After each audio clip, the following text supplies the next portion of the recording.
Hello everyone, welcome to Tottenham Hotspur's training ground for this media conference with Thomas Tuchel ahead of tomorrow's FIFA World Cup qualifier against Latvia at Wembley Stadium. As ever, we can keep it to 2 questions per person and we can get around you as many as possible. Rob, do you want to start? Thomas, good to see you. Hi, same. You've had some time to kind of digest, I suppose, and look back at that first game in charge for you as England's manager now. What's been your main take from the game and what's been your biggest message to the players? Well, there were some messages already, but it was also recovery day yesterday, so we gave the players also a bit of time to breathe and enjoy a bit of time off before we start today again on match day -1 to prepare for the match tomorrow. In general, I was very happy with the effort and the how we started the game. We played a lot of passes. We were totally dominant. We were well structured, so we conceded absolutely no counterattacks. We were very well aware of the long balls and collecting the second ball. So we put a lot of effort in. This was maybe not so visible and was not so exciting to watch and not so attractive, but it was necessary to keep Albania to an absolute minimum of no big chances at all. The effort of the team to play in the structure and the effort in the counter pressing after ball losses was very high, was very good. The game was a little bit strange because there were not a lot of ball losses. There were not a lot of interruptions in the game, so it was quite tiring. If you are then totally responsible for everything in the match, for all the attacking, for all the counter pressing, for everything what is going on, and the opponent just try to absorb the energy and try to slow the game down, defend in a block, it's sometimes difficult to maintain the level of focus, to maintain the level of excitement. And there were some ups and downs in our match. We lost a little bit the structure. We lost a little bit the faith in the structure, and were a little bit more vulnerable in the counterattacks in the second half, but not for a long moment. Basically, we focus on the positives. We have a first win, a well-deserved win. We have a clean sheet. We have a win against a unorthodox opponent who played very well in the Euros and made the most of the role as an underdog. And from there we go. Good stuff. That's a big analysis. Yeah. Thank you. Looking ahead to Latvia, do you plan to make a lot of changes? Yes and no. I mean, we have also reasons to let all of them play again and say, let's do stuff a little bit better and find our rhythm together and find the connections. But we have also reports from the physical department, of course, that there are some players are flagged with slight concerns or like with worries or like just the observation that they had a lot of acceleration, deceleration, a lot of sprints. So let's see, it's only the second day after the match. It's still a day where we have to be cautious. And it could also make sense to put some fresh players, fresh legs who really deserve to play and had some tight decisions. So maybe it will be a mix between the both. Is there anybody particularly that's struggling that you might not be available for you? Anthony Gordon left, and we have some 3 players who feel their legs after the match. But let's see. We have still quite some time. It's tomorrow evening, and we will use every minute. So let's see. Hi Thomas, just following on from that, with the club feel you're trying to build, will the thinking overall be to build on that starting 11 or rotate depending on the opposition and matches as you go forward? Well, it's on opposition and matches. I think we are clear favourites in the next match. I think it will be difficult to predict what Latvia is exactly doing. Of course, we are right now watching at clips from their match against Andorra. We're watching clips from North Macedonia. We're watching clips from Faroe Island.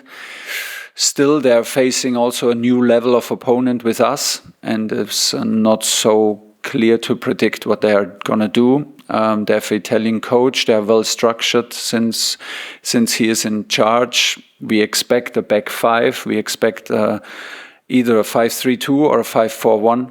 But we were able to push Albania back, not let Albania create anything. Normally with their strong long balls, the strong movements when they change lines and with the wingers come from outside inside. We were very well aware of that. Now, I think we need mentally to adapt to that kind of role, then try to implement our structure on the ball and then have a good mix, like when does it make sense to change our structure, to have to make life easier for our players to defend, to have high ball wins, and this is the question that we have to answer: how much we can predict and what we need to take in charge. That maybe not everything is perfect because we don't fully know what's coming. And I know you gave the players some time off and space to breathe. Have you spoken to Marcus Rashford and Phil Foden about what more you wanted from them from that last match? I think they know. I've spoken to both of them also in front of the group. They know that I appreciate the effort. I think especially off the ball, we can see in the numbers and we can see when we watch the match again how much effort they put into defending high, into the counter press. Also in their sprinting numbers. Marcus had a lot of runs when we had the ball where we did not see him, where we did not use him. Was a little bit unlucky maybe with the timing. And from time to time we oversaw him. Phil is just maybe not finding the momentum at the moment that he can have, but both of them are very positive, have every right to be positive and know exactly what we want from them. Ideally, we try to bring them in more one-on-one situations and ideally they have the confidence to take the one-on-ones. Phil needs maybe a little bit closer connections to a number 10 than we could provide in this match. And Marcus created a big chance, created one big chance for Jude Bellingham, and like I said, had some runs off the ball where we did not use him, but off the ball the effort was there, and that's what counts. Hello, Thomas. In that situation when players haven't performed to your expectation and you're needing to rotate a squad, is the temptation to keep playing them in the starting 11 to build that confidence and structure, or both? It could help, and it would also, I think, not a problem to do that, exactly that, and start with the same lineup. But it's also not a problem to change because we have some players who really deserve to play, and it would be also nice to see them perform and to give them the confidence. At the moment, no one will be dropped from a performance point of view. I think we did what was needed. We can do better and have stuff to improve, and we will focus on that. And if we think some fresh legs can help for tomorrow, then we're not shy to do it. But no one needs to be dropped because he's not good enough. How's Morgan Gibbs-White? Because you didn't call him up, you brought him in, and then you didn't put him in the squad. Does he get a chance at Wembley this time? It's very likely that he will be in the squad. Morgan is an amazing character, I have to say. I'm happy that he's with us. He deserves a lot of praise because, first of all, how he took the first disappointment when he got my call that he's not in the squad. He handled it very well because when he got the second call, he was straight away excited and he didn't take it personal. I can see why he is a winner. We can clearly see that. I think he won with the youth teams already titles with the national teams. So you can see that he's a fantastic team player and can handle disappointment very, very well. When we trained after the match in Wembley, he was one of the outstanding players again in training. Even if he was not although he was not in the squad before, so it's amazing. It's also how we expect it to be, because it should be an honor and it should be a privilege to play for England, and the egos have to be put aside. That's what everyone's doing, and Morgan does it very in an impressive way. Okay, we'll come to Jasmine at the front here, and then our friends from Latvia at the back. Thank you. Thomas, your honesty is incredibly refreshing. Even after a 2-0 win game, you still said we need to do better. What does better look like to you? A little bit more structured, still a higher rhythm, more penetration in the opponent's box, more runs off the ball, and put our standards higher to more repetition of the same patterns. That's basically it. I think the most important was that from the excitement and the input throughout the week, we could see that everyone was ready. Everyone was ready to push the other one. The energy was right. The attitude towards teammates and within the group was very, very good. It was still, I can just repeat myself, was a quite complicated match to play against a well-organized and good defending team. And still we have room to improve. We can be more aggressive. We played a lot of passes, especially in the first half. When it comes to the last 20 meters, we have to think more about scoring, have a bit shorter connections, like I said, and a bit more aggressive runs off the ball.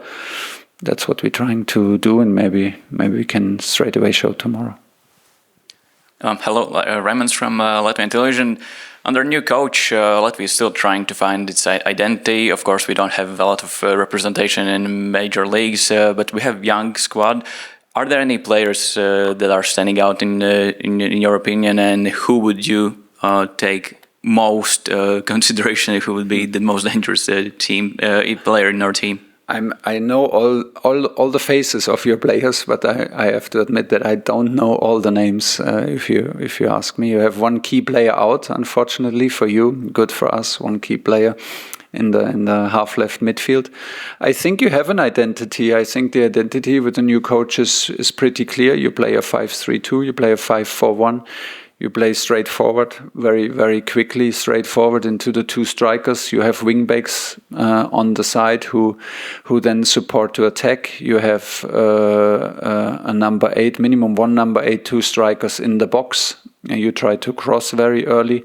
So I think there are quite some patterns already visible. I think it's also, you have to be patient and trust in the process. We can clearly see that you have a young team, and we will prepare professionally, and we will raise our standards hopefully to be the winner, because that's what we demand of ourselves. But we respect the quality and quality of the coach and the team, of course. Background. Matis Timofeevs, Latvian Television 2. Thomas, you have a great career in club football in Europe, Germany, France, England.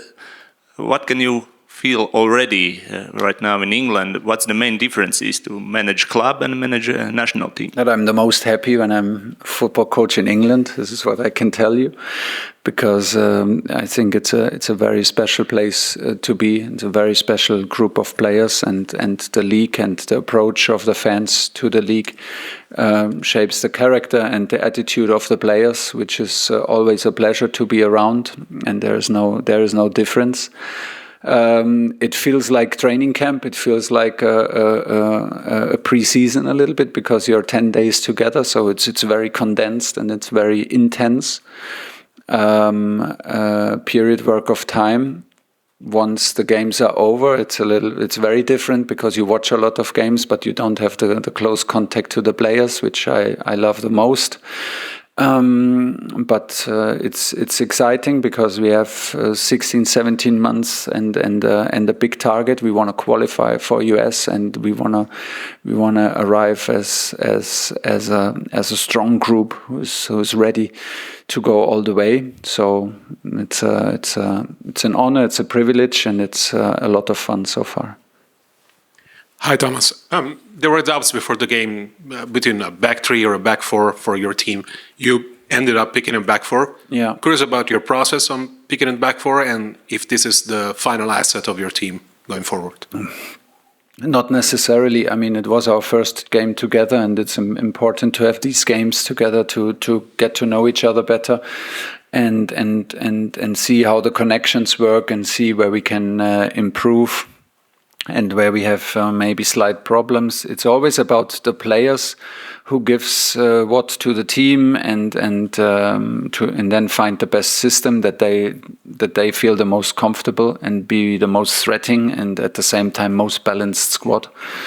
At the moment, we thought that the first idea was very, very quickly that we wanna play very offensive, also with very offensive wingers. If you play normally with a back five, then you play with wing back positions, and you have maybe sometimes only 3 offensive players, goal scorers on the field.